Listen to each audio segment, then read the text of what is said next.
ಭಾವವೀಣೆ ಆ ರಾಧಾಕೃಷ್ಣ ಈ ಕೃತಿಯ ಮುನ್ನುಡಿಯಿಂದ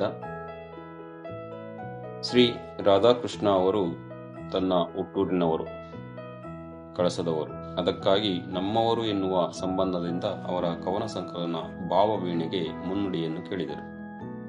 ಆ ಸಂಬಂಧವೇ ಮುಖ್ಯ ಕಾರಣವಾಗಿ ಅದನ್ನು ಹೇಳುವುದಕ್ಕಾಗಿ ಈ ಮುನ್ನುಡಿಯನ್ನು ಬಳಸಿಕೊಂಡಿದ್ದೇನೆ.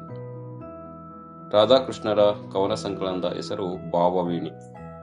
ಗೋಪಾಲಕೃಷ್ಣ ಅಡಿಗರ ಮೊದಲ ಕವನ ಸಂಕಲನದ ಹೆಸರು ಭಾವತರಂಗ ಮತ್ತು ನನ್ನ ಒಂದು ಸಂಕಲನದ ಹೆಸರು ಭಾವಾಲೋಕ. ಈ ಮೂರು ಹೆಸರುಗಳು ಕವಿಗಳಿಗೆ ಭಾವನೆ ಮುಖ್ಯವೆನ್ನುವುದನ್ನು ಹೇಳುತ್ತವೆ. ನಮಗೂ ಸುತ್ತಲಿನ ಜಗತ್ತಿಗೂ ಇರುವ ಸಂಬಂಧ ಭಾವನಾತ್ಮಕ ಸಂಬಂಧ. ಸ್ನೇಹ, ಪ್ರೇಮ, ಪ್ರೀತಿ, ವಾತ್ಸಲ್ಯ, ಭಕ್ತಿ, ಅಕ್ಕರೆ ಮೊದಲಾದ ಹೆಸರುಗಳನ್ನು ಈ ಸಂಬಂಧಕ್ಕೆ ಕೊಟ್ಟಿದ್ದೇವೆ. ತಂದೆ, ತಾಯಿ, ಅಪ್ಪ, ಮಗ, ಅಣ್ಣ, ತಮ್ಮ, ಅಕ್ಕ, ತಂಗಿ, ಮಾವ, ಅಳಿಯ, ನಾದಿನಿ, ಒರಿಗಿತ್ತಿ, ದಾಯಾದಿ, ನೆಂಟ, ಬಂಧು, ನಮ್ಮವ, ನಮ್ಮೂರಿನವ ಮೊದಲಾದ ಶಬ್ದಗಳು ಮನುಷ್ಯರ ನಡುವಿನ ಸಂಬಂಧಗಳನ್ನು ಗುರುತಿಸುವ ಶಬ್ದಗಳು. ಮನುಷ್ಯರ ನಡುವೆ ಅಷ್ಟೇ ಅಲ್ಲ, ಗಿಡ, ಮರ, ಪಶು ಪಕ್ಷಿ, ಹೊಳೆ, ಗುಡ್ಡ, ಬೆಟ್ಟ, ಗದ್ದೆ, ತೋಟ, ಹೊಲ, ಮನೆ, ಹಿತ್ತಲು, ಅಂಗಳಕ್ಕೂ ನಮ್ಮ ಭಾವನೆ, ಆತ್ಮೀಯತೆಯ ಭಾವನೆ ಹರಡಿಕೊಳ್ಳುತ್ತೆ. ನಮ್ಮೆಲ್ಲರ ನಡುವಿನ ಭಾವನಾತ್ಮಕ ಸಂಬಂಧವೇ ಮತ್ತು ಅದನ್ನು ಅನುಭವಿಸುವುದೇ ಬದುಕು.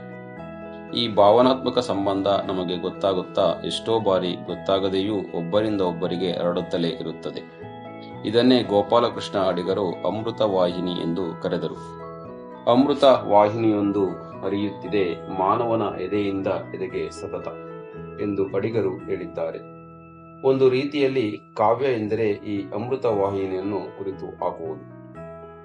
ರಾಧಾಕೃಷ್ಣರು ಮಾಡಿರುವ ಕೆಲಸವೂ ಅದೇ.